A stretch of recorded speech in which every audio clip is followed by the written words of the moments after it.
Most people walk through that park and never think twice about ticks. Millions of visitors every summer, grass everywhere, wooded pathways, humidity that'll make your shirt stick to your back by 10 in the morning, and yet nobody at Disney comes home with a tick bite. Nobody gets diagnosed with Lyme after a trip to Orlando. You ever stop and wonder why that is?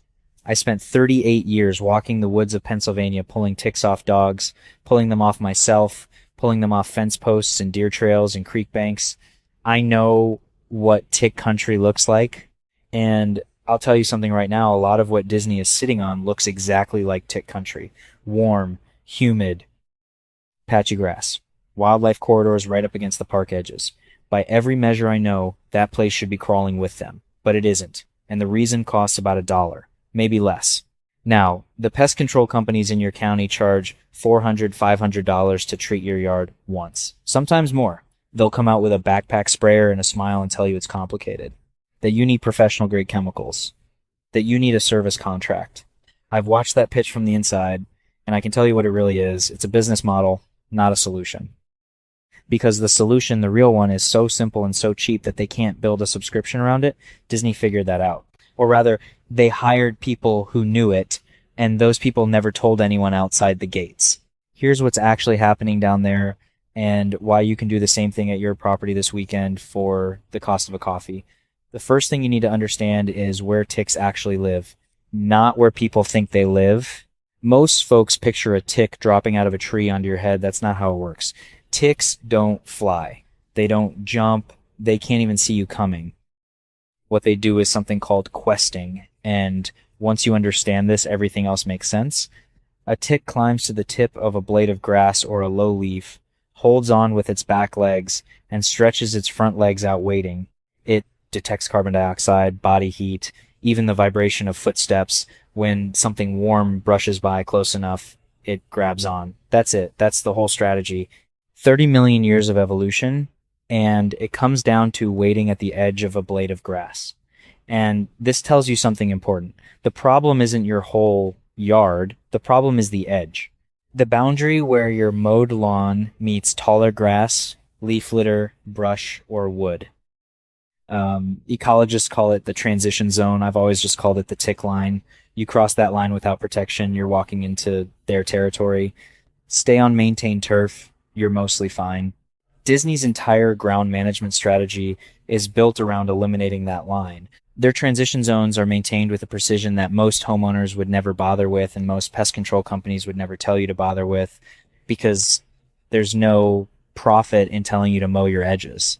What they do instead is keep a buffer of bare or very short-cut ground between any natural vegetation and any area where visitors walk.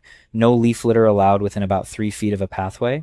No tall grass, no brush, nothing that gives a tick a platform to quest from. That's it. Step 1, eliminate the transition zone. You can do the same thing at your property with a weed trimmer and an afternoon. No chemical required. If you've got a wood line at the back of your yard, mow a 3-foot strip right up against it and keep it short all season. That alone will cut your tick exposure by more than half.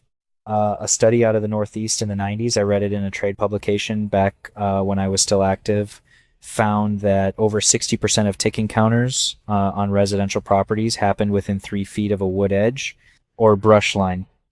3 feet, you clear that buffer, you've solved most of the problem before you spend a single dollar. Now, here's where it gets interesting, because the mowing is only part of it, and it's not actually the secret. The secret is what Disney puts down after they've managed that transition zone. And this is the part that should make you a little angry, because it's been available to homeowners for decades and almost nobody talks about it. Diatomaceous earth.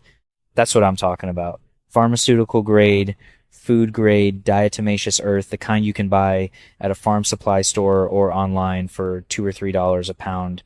A pound of that stuff covers a lot of ground. It's a white powder made from the crushed fossils of microscopic marine organisms called diatoms, and to a tick, it is a death sentence. It's not a poison in the chemical sense. It doesn't work on a nervous system. What it does is the microscopic edges of the diatom shells slice through the waxy coating on a tick's exoskeleton. Once that coating is breached, the tick can't retain moisture. It dehydrates and dies within hours. The pest control industry doesn't want you to know this, but There is nothing in a professional tick treatment that is categorically more effective against tick populations in a transition zone than diatomaceous earth applied correctly. Nothing. I've seen the data and I've run the comparisons myself in the field.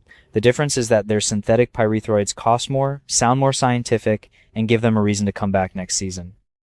You apply food-grade diatomaceous earth along that wood edge buffer I described, lay it down after a dry spell because moisture reduces effectiveness temporarily, reapply after heavy rain. You're talking about maybe 50 cents to $1 per application per perimeter treatment for an average backyard. Disney uses it on a massive scale. They just don't advertise it because it would raise the question of why they're not using what they tell you to use. Now, I want to be clear here, and this matters for anyone with dogs or kids. Food-grade diatomaceous earth is safe. Not the pool filter kind that's a different product, calcined, and you don't want to breathe it or put it in your garden. Food-grade, that distinction is critical.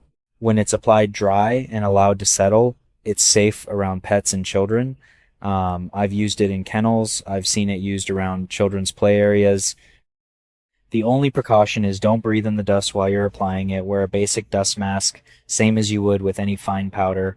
If you've ever come back from a walk with your dog and found 3 or 4 ticks on him before you even got inside, you know what I'm talking about.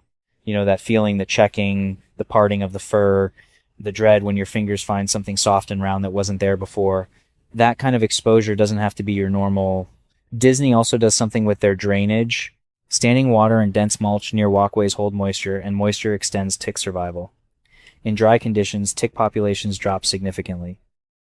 The nymph stage ticks, the ones the size of a poppy seed, the ones you don't feel when they bite, the ones that transmit Lyme most often, those are the most moisture dependent of the whole life cycle. Keep your mulch beds dry, keep drainage moving, and you're removing a critical survival layer from the equation. Hardwood mulch holds moisture, cedar doesn't. Another $1 solution. A bag of cedar mulch at your local hardware store runs about $8 or $9 and covers a bed that might otherwise be a breeding ground all summer. I've been saying for years that the 3-part system works. Eliminate the transition zone, apply diatomaceous earth along the buffer, replace moisture-holding mulch with cedar. That's the Disney system, more or less. They've scaled it to thousands of acres, and they've been using variations of it since the early 80s, based on what I've heard from people who worked in their grounds management crews over the years. It predates most of the commercial spray programs that came to dominate residential pest control, and here's what I want you to sit with for a moment. Disney had the resources to use any product, any system, any professional-grade chemical program available. They chose a system that relies heavily on physical management and natural desiccants. You think that was an accident? No. It was economics at scale. When you're maintaining a property that size, and you need consistent, reliable suppression without liability, from chemical exposure to millions of visitors, you find what actually works, not what sells. The pharmaceutical industry and the commercial pest control industry have something in common. They profit from the problem, not from the solution. A solution you can buy for $1 and apply yourself on a Saturday morning is not good for business. And so it doesn't appear on the rack at the pharmacy, and it doesn't get mentioned in the CDC's public guidance. And the pest control rep who shows up at your door in June has never heard of it or pretends he hasn't. What you've got now is the same system they use. The only difference is that you heard it from an old man who spent nearly 4 decades in the woods instead of a press release from a theme park. Lay that transition zone buffer this week. Pick up a bag of food-grade diatomaceous earth farm supply stores, Tractor Supply, online. You'll find it and put it down along your wood line in the perimeter of any area where your family and your pets spend time. Switch to cedar mulch in any beds that stay wet. Do it once. Maintain it through the season. Your tick encounters will drop more than anything you've paid $200 for. This is the kind of thing my grandfather knew. His grandfather knew it. It got buried under marketing and licensing fees and annual service contracts. It doesn't have to stay buried. If this helped you today, hit that subscribe button and stay with me. I put out a new video every single day. I've got 40 years of this methods, observations, things they stop teaching when there stopped being money in people knowing them, and I am not done yet.